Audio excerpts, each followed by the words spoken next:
Another one. We are back, folks. I hope everyone's doing well. It is a beautiful day in Galveston. Very hot. I couldn't actually walk to the office today. I made my colleague over there, Alex, give me a ride. So I appreciate that, Alex. How you doing, sir? Good. How are you doing today, Ben? Oh, I can't complain. I just did some hot yoga over at Island Salt Air, so I'm feeling really well. Stretched out. This is our guest, John Coomer. How you doing? So this is our first video podcast, so please bear with us with the wide angle lens. We're looking to change that in the near future. It's been sunny for the past few days. It's been really beautiful outside. Yeah, been raining kind of off and a on little though. bit, just pockets here and there. I've been fishing. The past 2 days. It's been really nice. You see, this morning it was raining. The sun was completely out. It was really pretty. You know, my grandpa used to call that. What's that? The devil was beating his wife. I don't know why. I don't understand that at all. I don't understand that either, but I've heard that.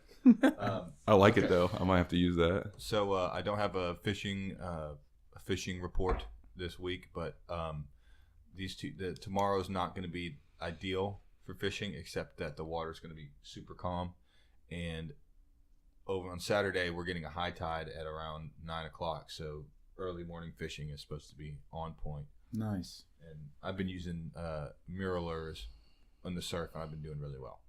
So, John, go ahead and introduce yourself. Just kind of give us a brief spiel of what you're doing here, because we thought you were a pretty interesting character, and we're going to bring you on the podcast. Well, thank you very much. I'm John Coomer. I'm from Tyler, Texas originally. Just transplanted to Galveston from Fort Worth. I'm a Texan, son of the Texas Revolution, farmer, and I love this place, so I'm pretty happy to be here. Was this your first time to be to Galveston, or did you come as a kid? Or No, I've been going to Dickens on the Strand for a long time. Come down here. I've used quite a few fishing charters. Just come down here with friends, so I'm very comfortable with the city. But moving down here was, we were searching for. Me and my dog were searching for places to go after the farm in the Fort Worth kind of petered out, and started looking around Texas, and Galveston, Texas was the island that I chose. Did you know what you wanted to do down here before you came, or kind of figured it out? Not really. I just kind of, I had a little bit of cash, and, I was able to do kind of whatever I wanted. I was free, and this was just felt right whenever I started coming down here and applying to jobs and talking to people, networking. Everyone was really kind and loving. So the first thing I heard on this island is you won't starve and you won't die from the people. A hurricane might come through, but you will survive on this place. And I was like, all right, cool. I met a few cool people in the Strand area that really helped me influence the move down here, and went back to Fort Worth. I stayed here for 2 weeks. Networking, talking to people. I went back to Fort Worth, packed my stuff. In a week, I was back down here. So I like that. That's pretty cool. So what do you do on the island? Well, right now I do the Segway tours. I'm also an entrepreneur, so about to open up a few businesses here in Fort Worth. I own a company called Texas Land and Ag, and I teach sustainability, try to help people with front yard gardens, hydroponics, aquaponics, anything that has to do with getting people away from, Walmart and big box stores, and kind of growing your own food, things like that. I want to jump into it. How'd you get into ag? How'd you get into the ag background? Ben's a big ag guy. Mm-hmm. Yeah. My dad was a watermelon and tomato farmer in a small town called Lindale, Texas. And that's, I say Tyler, but that's originally where we're from. And he kind of put that seed in my brain, and at first I remember being younger and really disliking it and not liking anything about these sand fields and watermelons that we were walking through. And then my uncle bought a cattle ranch in Atoka County, Oklahoma, whenever I was 8 years old, and instantly it just changed the game. You started looking at land from a different perspective. My grandfather had a rule that we couldn't be in the house from 9:30 to like 4:30. And so, they'd buy us guns, horses, four-wheelers, things like that. And you go outside, and that's where, you just grow up and you become a man, following creeks, finding frogs, things of that nature. But it was more or less, work for a little bit and get to play for a lot. So did you learn all your ag knowledge from kind of your family and stuff? yeah, I didn't. I should have gone to school for ag, looking back at it, but I went to school for business. And but yeah, most of it is I use Texas A&M AgriLife Extension almost every day I'm farming. That's them, Clemson, Auburn, some of the best agricultural schools in the world. So I'm gonna give Ben a shout out for NC State. Yeah, but they've got absolutely incredible information, and really it's just the way you feel. We're all natural, organic, as organic as you can be, and that's the way that we're rocking around here. No chemicals, no pesticides. How do you become an organic farm? Well, it's a big chunk of change to the U.S. government, and then they're going to come out and make sure that you're doing it all correctly. You have to have a good agricultural practice handbook, which is called GAP policies. You got to then get certified. A guy will come out to your farm and make sure again that you have your bug traps, or if you're doing a greenhouse, say, you got your bug traps in the right spot. You're doing pest management. They're going to check your chems.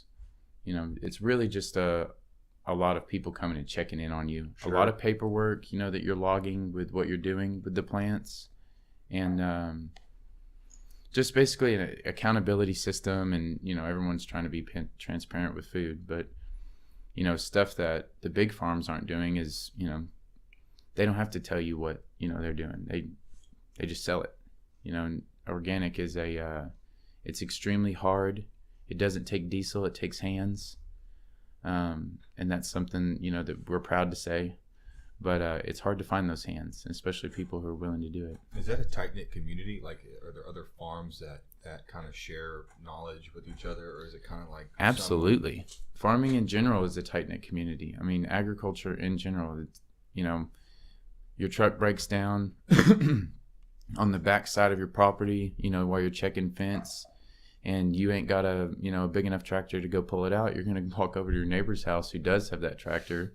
He'll grab a chain and he'll pull you out. Or that's happened to me before. You lose some cows, and and you got to get some hands from the next ranch over to help you out. And yeah, it's the farm in Fort Worth, luckily we had a very, very close community. We had a father named Mark Tackett who was really good at helping us doing, he supported us 100%.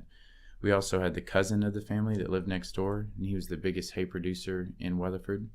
And so he had all the cool tractors, all the cool, implements for him. So anytime we needed to plant wheat or do a big project, what we didn't have, somebody else did, and they were more than willing to give it to us. What kind of soil is up there? Sandy loam. What's that good for? That's a lot of Texas. Man, most watermelons grow great in Texas. Watermelons do go great. Any type of hothouse, squash, watermelons, okra, peppers, eggplants, things like that. That's going to do good here. Watermelons in East Texas, you can grow citrus in the valley. Mm-hmm. You can grow hard wheat, in the plains of the West. You can grow watermelons in West Texas. West Texas is one of the biggest pumpkin producers in the United States. Texas is so huge and so diverse that you literally, like this island, it's extremely, extremely diverse, and it's a part of the same, We're in the tropics. Yeah, exactly. But a part of the same ecosystem is like, Dumas up north in the Panhandle, where it snows and it ices over, and mm-hmm. That's still Texas. Those are still Texans up there doing work. So this place is extremely vast, and it almost feels endless until you get to New Mexico or Oklahoma. Is there any red clay soil in East Texas, or? Yeah, there is. There's a lot up by Texarkana. Yeah, there's a lot of red clay soil. Especially once you get past Tyler, you'll start to notice it on the highway. You'll see big pine trees, and underneath it, this red dirt. Mm-hmm. Yeah. And there's pockets of soil that are black throughout East Texas, but it's mostly sand. There's a lot of clay, a lot of sandy loam, a lot of sand. But I love East Texas. It's a great place. I need to get with you about. You also do a lot of hydroponics and aquaponics, right? Well, just we're getting into it. We're really trying to, figure out Dutch buckets and water systems, and how I can grow my own bait for fishing, and then use that bait and their waste to create awesome tomatoes or really, really beautiful butterhead lettuce. So, but I want to grow bait, and I don't want to grow tilapia. I'd like to grow fingerling bass or perch or something like that for freshwater. But yeah, that's the aquaponics and hydroponics are amazing. You can grow the same plant in that you couldn't in soil probably 8 weeks earlier. Can you explain that to people who don't know what that is? What aquaponics? Yeah. So it's a water system that's basically tied into a pool. So you'll have either trays or buckets or some type of because it's artificial. So what you're doing is your growing media is not soil. It's vermiculite or perlite, and those are organic, by the way. It's just volcano ash. That's kind of like porous. Yeah, something porous that water can exactly. Or you can use Are lava you looking rock. for water retention, or are you looking for it to pass through? You're looking for it to pass through for sure. Anytime sitting water's staying there, that leads to bacteria forming. That leads to bugs showing up. That leads to stank nastiness. Do they have a current going through yes, there? Yes, it has a current going through. You put sort of like a variable speed pump that you would a pool on. Mm-hmm. You lead it to a tank. That variable speed pumps water all throughout the trays. So let's say you have 15 trays in a row, and by trays I mean 1 foot by 10 foot long metal trays with 2-inch sides that run up, and they're on a slant, so you have a certain degree down. What you want to do is you want to run your PVC to the front of those with little spigots, and you run it all the way down to the collection table, which runs back into the pool, which then again gets pushed through with the pump. So what you're doing in that, what's most important is checking your pH, making sure your chemicals don't get messed up. It's just one big science project. Yep. Instead of growing in the dirt is because the dirt does all of that. The dirt holds the mineral. The dirt will retain the water, and as you were talking about the differences in sandy loam or clay, or clay will hold water forever. Mm-hmm. Well, not forever, but a long time. Sandy loam, that's the good mix. Is you get the soil, you add a little sand, so you have some good drainage, and that's what creates these big beautiful tomatoes. So what's the advantage? You can grow different. You grow faster. It's a controlled environment. You're not relying on Mother Nature. You can grow year-round too, right? Yeah, you can grow year-round in a there's greenhouse. No season. So let's say if there was like a cotton shortage, you could theoretically grow cotton. Yeah, I've never grown cotton, to be honest with you. I mean, we've tested out a few bushes, but I really don't know. See, what we were targeting for is things like basil, Nufar and aroma basil. You could do tomatoes, squash, just any. I mean, you can do strawberries in buckets that run on the side of your greenhouse. If you're willing to, and they'll hang down, and you can just pick them. But things that go into the ground like onions onions and turnips and parsnips, you don't do that. You want to do those in the wintertime in the dirt. But another idea is microgreens. Microgreens are killing it in the markets in DFW and Fort Worth, and I guarantee you they're killing it in the market here, because all you do is sprout a seed. You sprout a seed of a radish, you have a radish microgreen, and that is the most nutritious part of that plant cycle. The longer a plant stays alive, the less nutritious it's going to be. So the very first part of that plant is the most nutritious. The longer an animal stays alive, the more nutritious it's going to be. The younger it is, the less. So you're kind of dealing with the opposite here. Yeah, inversely related, yeah. Yeah, but they are related. That's what's the coolest thing about a farm is that the chickens poop. They turn that poop into soil. That soil turns into the media for these 10-foot tall tomato, bushes. And then what is left over goes, to the pigs or to the chickens back again. And it's this constant circle of life. Yeah, of life, exactly. And it's lovely. It's like one of the coolest things I've ever done in my life is show up at this farm. How long did you work there? About 1.5 years. So you got to see kind of Man. Relatively short term for the period, but long term, cycles. Yeah. What hits you really, really fast is that it's not easy. Farming is not easy, but what hits you also extremely fast is that it is so much fun. You get a good group of people around you, and you guys, are pumped up to work and pumped up to make good food for your community, good food for the kids, good food for the older people. And it's, we're not using chemicals and pesticides. You can come out to our farm and we'll show you exactly what we're doing. I mean, that's what Texas Land and Ag. I'll show you exactly what I'm doing. And I'll never hide anything, transparency. That's what it's about. The people who are controlling food they don't have to tell you because of law everything that they're doing, and they set up those laws. They don't want to tell you. You got a greenhouse in the works down here in Galveston. You want to get that going sometime? The coolest thing about Galveston is I don't think I need a greenhouse. Mm-hmm. The average temperature here is, I think the lowest temperature, 60 to 70 degrees, and then your average low is like 46. I'm never hitting the freezing point here. And yes, a greenhouse would be awesome. Mm-hmm. Space is limited on this island, so I've been looking at vacant lots around here. Because if you see a few places around Galveston that are growing food, Seeding Galveston is one of them. And they're the one. Where are they located? Do you know? Sir? Do you know where they're located? I think N and 33rd, and then we got one over here off of Church, and I believe 19.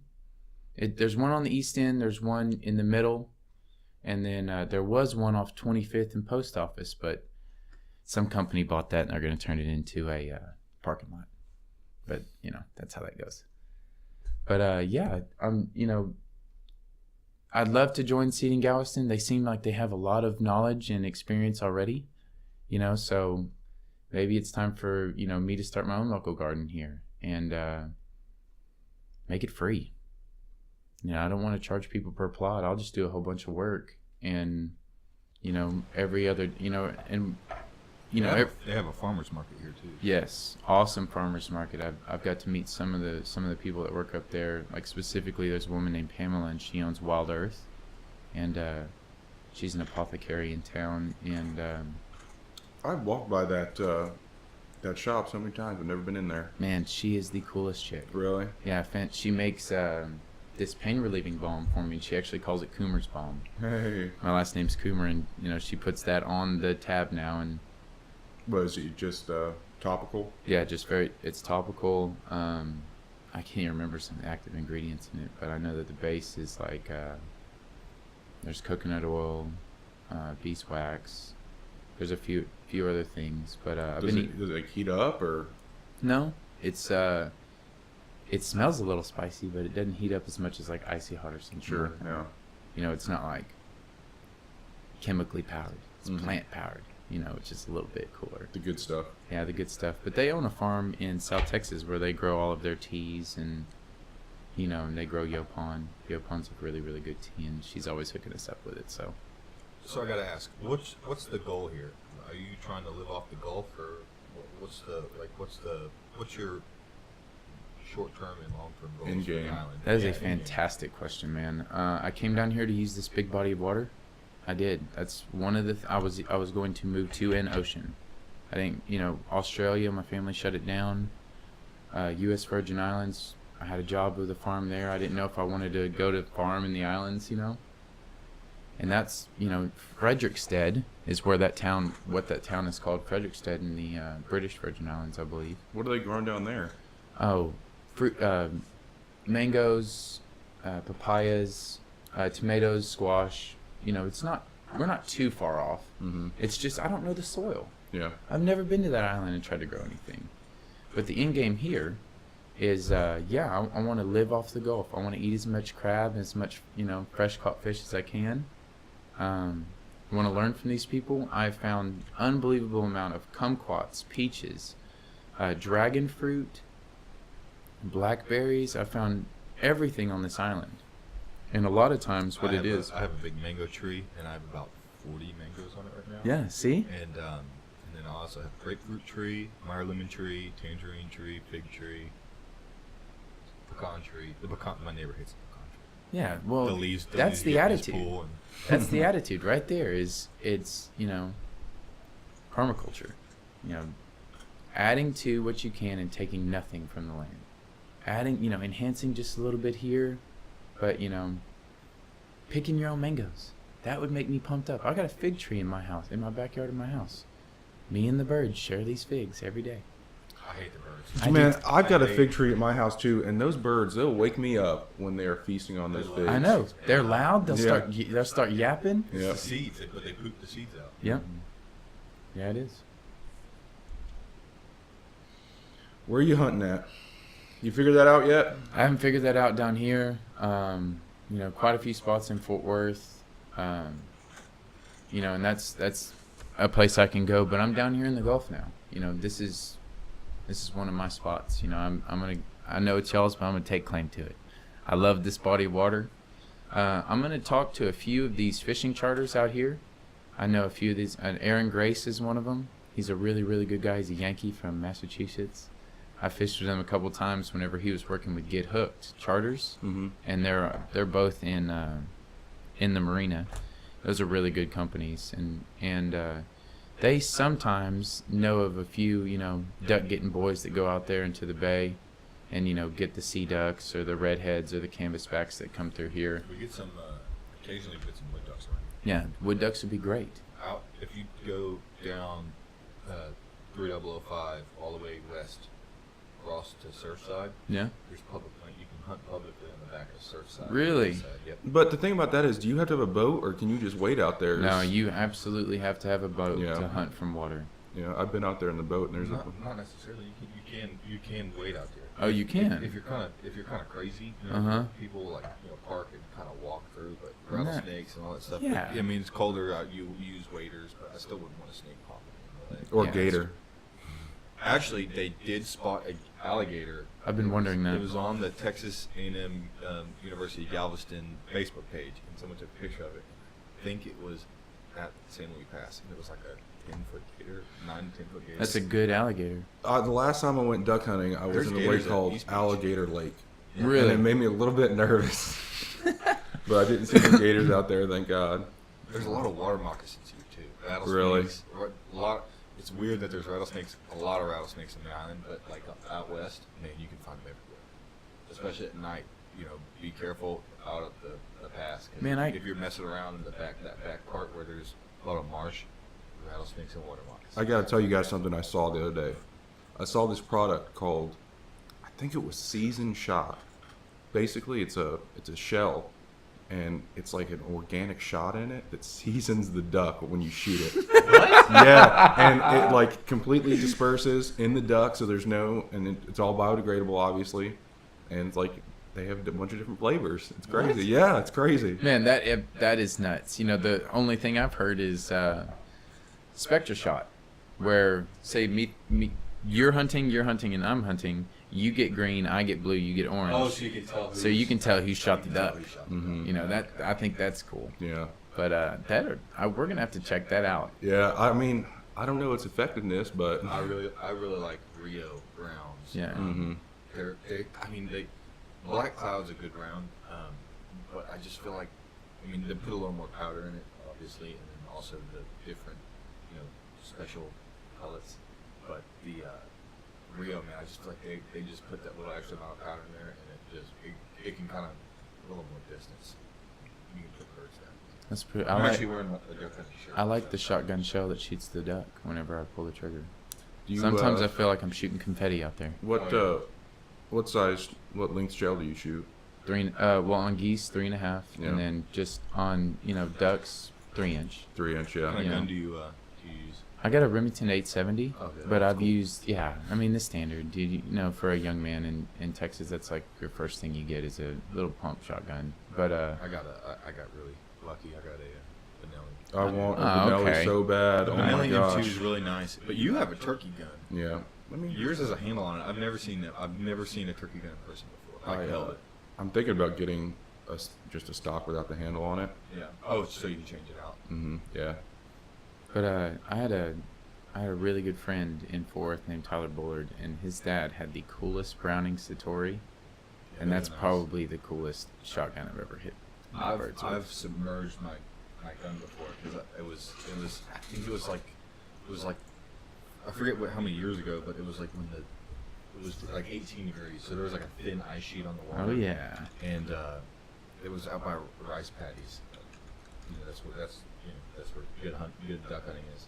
And so the water was up to my waders, and I stepped in a hole, and I just fall. It was about to. Natural reaction is to stop that fall. And I stuck my shotgun butt. I stuck it in the ground and just used it to prime myself up. And I was like, oh no, my shotgun was all muddy. I got it out, washed it, after I threw out the decoys. Man, it was just a good hunt from there. That's fantastic, man. I love whenever that kind of stuff happens and it works out. That Browning Satori is a beautiful gun. What's the price on that? I don't know, Crazy. but it looks. Look at the price. It looks heavy. It is a cannon. So say that you're swinging, you swing to the shot, and we call them hand cannons. They're heavy. Is it 12 gauge? Yes. And it's over under. Oh, it's over under. Okay. Yeah. It's like a Beretta over under. Yeah, exactly. And man, dude. I've hunted with the side by side before. I really like the side by side. Yeah. They're my favorite. Because you can kind of. I feel like Elmer Fudd, and so I feel like I'm serious. I feel like a little bit old school. Hunting wabbits. Yeah, exactly. Whenever I'm using an over under or side by side, I feel a little bit cooler. Hey, that Satori's only going to cost you $2,200. Only Yeah, $2,200. right. Oh, that's The pocket change.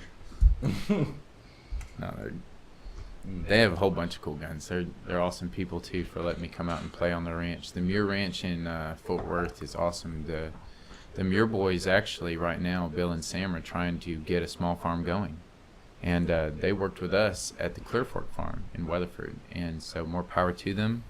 I wish them the best on their journey. They bought some of our pigs this year from the Clear Fork Farm, some of the pigs I raised, and I believe they're doing well. I got a question. What about, so you get this farm started up in Galveston, theoretically, Okay. and hurricane comes, what do you do? Well, You just rebuild? yeah, of try to course save you do. what you can, You pull fall out off a of the horse, ground? you get right back on it. There's no excuse. But I've been thinking about hurricanes since I've gotten down here. I didn't really think that out totally on the move. But I don't know. That's something that we're gonna have to to see and look for. I'm actually, hate to say it, kind of looking forward to one. I mean, I hope it's not destructive in terms of life and property and my community and things like that, but the power of nature is real. I mean, I've seen tornadoes. I've seen some pretty nasty storms. I've seen some pretty. It tests the power of man, too. Yes, exactly. I mean, and as clear as the Gulf looks from your office right now, and how beautiful this scene is, me looking out into the Gulf and us seeing those crazy dark, almost black purple clouds coming in, that gets me actually really pumped up. I mean, I don't know what it is about it, but I don't want to see one, but I do at the same time. It's powerful. Yeah. Definitely. Okay, so you're also talk to us about you're a member of the Galveston Rugby Football Club. Yes, Rugby Football Club. So Galveston Rugby has, they were a great friends group of mine, coming down here. I kind of just showed up at practice and said, hey, I'm playing. I played a little bit of junior college football and football at another place. But so whenever I got down here, I'm still, very active. I'm very competitive. I still want to be able to use my body. And, I love golf. But trust me, there's, you don't hit anyone in golf. Mm-hmm. So I get out to practice, and dude, everyone, was very, very cool and, inviting. And so, and plus I'm another body. They need bodies out there. So if anybody wants to join, come on. But, yeah, they're great people, great organization. Can you just practice out there without being on the team? Yeah, I mean, yeah, you can come out and practice. It definitely helps to have more people out there. I'll tell you a little bit about Galveston. It was started by a doctor at UTMB, and I believe in the 1960s. It's the second oldest club in Texas, I believe. Really? Yeah, and well, Galveston's the coolest place. We have a whole bunch of old stuff, that we just, beat everyone in. But started by some doctors, to pass time up at UTMB, and then it's been thriving ever since. But Didn't have such a good season last year. I don't think we won very many games, but we're during the sevens season right now. We had our first tournament, finished, I believe, 5th or 6th out of 10, so we didn't do so well either, but I did score my first try, which is equivalent of a touchdown, and that was the coolest feeling. But we played really well as a team. You play sevens in the summer, in the off season, and then you go to the regular game of 15s during the fall and winter time. And 15s is the more slow-paced, real style of rugby. The sevens is more like, speedball. Sure. Like 7-on-7s for that's exactly what it is. Football, where it's most receivers and quarterbacks. Yep, it's very similar. It's mostly DBs, DB style bodies, wide receivers, running backs. I don't even know the terms yet for the positions. I just know that guy looks like a wide receiver. So. So you're also trying to start this local T-shirt collective. Can you let us know about what you're planning and what your plans are going to be? So I'm a local small business. I support local small businesses. Like, it's cool that y'all had Maceo's on there. That's one of those small businesses that I've actually grown to really love. That place is really good. But so what I'm trying to do is I'm trying to tie together a few business. I'm doing tours. I influence, let's say, 100 people a week, plus more of the people I just meet. I've learned an awful lot of history about this place from the Rosenberg Library. So places like Hey Mike's on Post Office, Mod, the Segway Shop. You got Cruz Cortez, Lolo Kai, things. I want it to be mostly East End, kind of stay away from the seawall. Even we got Galveston jet skis. The only seawall-ish type place is Sup, the paddleboarding rental place. But I want to tie all of these businesses together because I like talking about them. I tell people about these places. Hey, I frequent these places. This is the real Galveston. The seawall experience is cool. The ocean's going to be there for the rest of your life. It is. That's a fact. But down here in the Strand, downtown area, where it's still mom and pop and people are, trying to make a living, that's what I'm really trying to show them and tie together as one. So my company, Texas Land and Ag, will be on the back. I was kind of looking at our rugby jerseys and the sponsors on there. Obviously Maceo's Spice and Import is one of them. Yeah, they do, when the cookouts and stuff, the rugby team actually does like a big barbecue thing, and then also for the Galveston Park Board Beach Patrol, when they do their big party, the Maceo, she provides the spices to them to do like a pig roast. By the way, that party was awesome. You went to it? Yes, I had to hand out. I was slanging meat all day. Had to hang out barbecue and potato salad. But no, it was a fantastic experience. It was really cool. So, but tying in these local businesses, that I'm just trying to put my name out there. I'm trying to meet people. I'm trying to say, hey, I want to be a member of the community. Hey, I want to be a part of this. I love this place. Hey, I pick up trash. Hey, I want to help. I want to help y'all grow stuff. I'm trying to make this my home for me and my dog. Literally and figuratively. Yeah, exactly. So, me and my dog are here. We're extremely happy, and we want to help. You said Lolo Kai. I'm in the mood for a smoothie now. Now I'm telling you. What smoothie did you prefer? Chris makes some good smoothies over there, man. I'm still disappointed because our first one we talked about health foods, and I'm still disappointed they're not open on the weekends. Oasis is, though. Have you had the Oasis smoothies? Yes. But they Oasis close. is very good. They close at like 6 or 7. Oh, Nothing on this island stays open very long. They need to. Well, the more and more but, that we get people off the seawall, the opportunities will grow. For health foods and stuff. But it takes programs like this Galveston Island podcast, to really show what's real in the area, and let people know, like, hey, we're over here. We're doing really, really cool stuff too. It's not that we're just we're here and you should come spend your money with us. We're gonna do some really killer stuff around this community. It's a community thing. Yeah, exactly. East side or die. That's what I say. That's right, baby. That's where it's at. A lot of people say anything past like 30th Street is like the other side of Galveston. Yeah, it's Galveston number 2. That's what I've heard. You only go there for groceries. But I live on 69th Street, and I think it's a really nice area. Mm-hmm. All of Galveston is cool to me. I drove out to the west, and that place, it looks kind of country, and that. Yeah, they're growing cattle out there and Yeah. raising cattle. Well, I don't know how, but they are. I kind of want to talk a little bit about where this podcast is going. Okay. So, if anyone's listening who's from the island, or there's obviously been an increase in crime, and we have reached out to the Galveston Municipal Police Association, which is the police union, and they have actually been very receptive and welcomed us with open arms. We're going to have them on next week for an interview, talking about crime and the understaffing of the police and the funding and all the parameters that includes. But next week also, on the 20th, the same day we're doing an interview, they're going to be at City Hall with a presentation that you can't miss. I'm urging everyone to go, and I know John's going to do his part to tell everyone to go to it on Thursday. When's the meeting? You know, For the city hall meeting. Like the city hall meeting's on the 20th. Okay, in the afternoon. They're going to have a PowerPoint.